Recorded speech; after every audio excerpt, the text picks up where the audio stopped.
La localité de Yometien, de par sa diversité géographique, est l'une des contrées les plus riches de la préfecture en termes de potentialités agricoles. Plus de 40% des produits tropicaux issus de l'agriculture proviennent de la localité. Les marchés semi-urbains de Mwepe et d'Assaron sont nourris par ce rapport de rendement. Mesdames et messieurs, le seul paradoxe entravant la localité, c'est l'épineux problème de la chefferie traditionnelle. Permettez-nous, mesdames et messieurs, de faire une rétrospective sur l'histoire du seul trône aveugle de Yometien. Le canton de Kévé est composé de deux collectivités, Kosso et Bétéou. Avant la cession du Togo à l'indépendance, dans les années 60, les pactes et accords bilatéraux ont été signés entre les deux collectivités en matière de partage des prérogatives. C'est ainsi que les clauses de l'accord stipulent que la collectivité Bétéou représente la lignée du trône relative à l'administration du canton. La collectivité Kosso, selon les termes de l'accord, est mandatée pour administrer les villages du canton. À base de cet accord, l'administration de Yometien est confiée au trône aveugle issu de la dite collectivité. C'est ainsi que depuis plus de 80 ans, pas d'antagonisme. C'est aveugle 1, 2 et 3 qui ont régné sans contraste. L'amour, la convivialité, la solidarité, la cohésion sociale, l'équité furent de mise de part et d'autre dans la contrée. Mesdames et messieurs, à la mort du chef Avogüedo III en 1984, M. Kossi Avogüedo a été désigné par le conseil coutumier comme régent du trône et devait être confirmé par décret sans consultation de la population.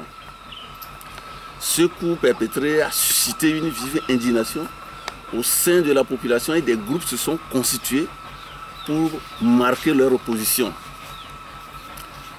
Des tractations ont alors commencé pour amorcer le processus de désignation du successeur du feu Avogüedo III.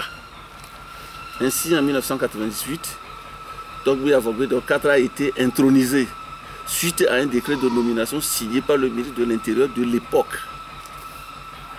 Ce nouveau chef désigné en principe devait se mettre à la disposition des filles et fils de Yometien, de veiller à la cohésion et à l'harmonie de tout le village et se laisser guider par les exigences de justice et d'éthique. Malheureusement, dans sa gouvernance approximative et hasardeuse, Togbe Avogüedo IV a parachuté sa stratégie de gestion de la chose commune, autrement dit, son rôle de défense des us et coutumes. Au lieu de prendre la direction des grandes initiatives afin d'assurer le meilleur vivre à toute la population, c'est la cacophonie, l'arbitraire, l'anarchie, l'affairisme à outrance et les magouilles. Sa stratégie définie dans sa lutte pour la conquête d'un poste influent dans le bureau exécutif du parti État uni l'a exposé à un ridicule national. C'est ici le lieu, mesdames et messieurs, pour nous, jeunesse de la localité de Yometien, d'exhorter les tenants du pouvoir togolais de prendre des dispositions dérogatoires relatives à des tests et lois régissant la chefferie traditionnelle en vue d'empêcher beaucoup de chefs qui abusent des populations qui dirigent. Mesdames et messieurs, chers compatriotes, nous avons à cet effet décidé de vous exposer à travers ce point de presse la liste non exhaustive des faits reprochés à ce chef et qui méritent d'être partagés par toutes les opinions du pays. En effet, depuis son événement à tête du village en 1998, Togbe Avogüedo IV a été à l'origine de graves violations des droits humains. En 2007, il a été responsable de 3 meurtres consécutifs à une insurrection populaire organisée contre sa dictature. il avait détourné la femme de M. Seigneur Anago, sur laquelle il a fait provoquer un avortement forcé, causant la mort de 2 jumeaux. Il avait réussi à subtiliser une grosse somme d'argent de l'honorable député Rabia Nicodème pour amortir la dette d'un moulin acheté à crédit au profit de la population par une ONG. Indépendamment à cela, la dette a été introduite à l'épouse du chef de l'État, Faure Gnassingbé, auprès de laquelle il a encore reçu avec succès une enveloppe de 700 000 sans rendre compte à la population bénéficiaire. Pire encore, il a menti à plus de 15 groupements agro-pastoraux auprès desquels il a fait collecter chacun 10 000 francs, une quantité suffisante de maïs pour organiser la réception du ministre Agadazi de l'Agriculture qui devait effectuer selon lui une tournée dans la localité avec en toile de fond le financement de ces groupements. Plus de 150 000 francs CFA ont été collectés, maïs emmagasiné, la ville du ministre laissée à l'abandon jusqu'ici. Maintenant, le problème de transhumance. Les populations de la localité à majorité agricole assurent la scolarisation de leurs enfants grâce à la productivité de leurs travaux champêtres.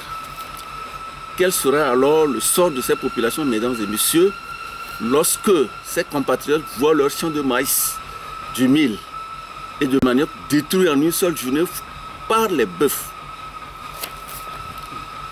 C'est en substance, mesdames et messieurs, les problèmes socio-écologiques auxquels les populations sont actuellement confrontées dans le milieu.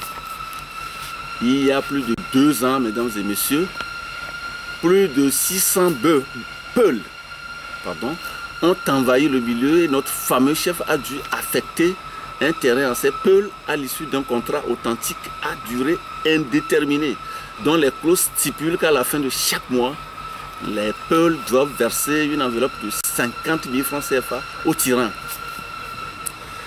Le détournement des fonds publics générés par le rapport des activités des micro-projets dans la localité ne sont pas épargnés. Il a été toujours taxé de faux et usage de faux pour avoir confisqué le tampon et l'encreur qu'il utilise lui-même pour des missions administratives.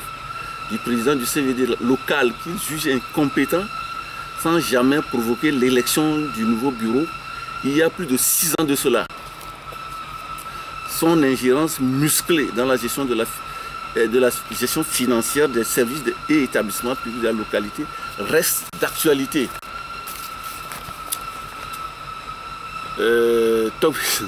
Togbi Avogui dans 4, un soi-disant chef, un volant chevronné, cherche toujours à mettre à genoux les acquis de la population. Mesdames et messieurs, un motoculteur offert plutôt par une ONG allemande a été détourné par ce chef et laissé en location à Covier sur contrat dont on ignore les clauses jusqu'ici. C'est en 2012. Bon, maintenant sur le plan administratif, le vrai problème du chef, c'est le non-respect de la hiérarchie. Les représentants des organes centraux de la préfecture sont pour lui ses assesseurs. Le chef du canton, jamais pas considéré. L'actuel préfet de l'AV, M. Aoukossi, les prédécesseurs Ouro Apo Boussi, Atourewe Bamazé, Chala Bomadi peuvent apporter des preuves sur le caractère négatif de ce chef. Sur le plan politique, l'épineux problème auquel les populations sont confrontées, c'est la dichotomie unie-ANC. Mesdames et messieurs, avant l'élection présidentielle du 25 avril dernier, le chef Avogui-Dor 4 s'est fait transformer en président fondateur de l'UNIR, ce qui avait comme corollaire la défection des militants de l'UNIR au profit de l'ANC, et les répercussions sont préjudiciables pour lui après l'annonce des résultats.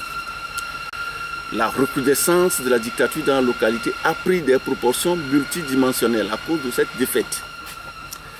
Les militants de l'opposition sont pris pour cible, d'où la chasse aux sorcières, des menaces de mort, des intimidations, des poursuites extrajudiciaires, des arrestations arbitraires, des mensonges sont des atrocités auxquelles sont victimes les militants de l'opposition.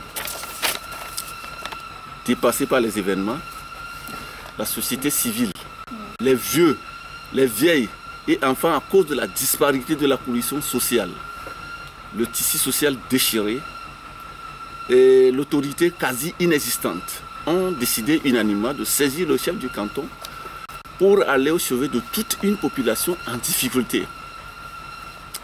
Le chef du canton, très préoccupé par la situation, a dû convoquer tout le village à une réunion extraordinaire sur le vendredi 11 septembre 2015 à Yométier avec la participation effective de tous les chefs traditionnels riverains de la localité, y compris plusieurs ressortissants de la diaspora. À la grande surprise de tout le monde, monsieur et madame, le jeudi 10 septembre 2015, le chef, très tôt le matin, fait irruption dans le palais royal du chef du canton pour lui annoncer que sa participation à la réunion est pour lui une probabilité car il a besoin de se rendre à Lomé pour des soins de santé après avoir bloqué les 2 salles de classe retenues pour la circonstance, mais revenu en force le lendemain au Bercail. N'empêche, le vendredi 11 septembre 2000 à 8h30, le chef du canton de Kévé, les chefs des villages Tobi Bosoka d'Apatomé, Djoka d'Avedome, Donogbevi Achave, Odi d'Agbozome, Akbalou de Lomé, Nodjo d'Avivon et tous les invités déferlent dans la cour de l'école primaire groupe A sans la présence effective du chef Avogedor. Les travaux ont commencé tambour battant à ciel ouvert dans un cadre improvisé pour les événements. Après une heure de discussion, une pluie diluvienne a balayé toute l'assistance et le reste des travaux devaient se terminer sur la véranda du bâtiment.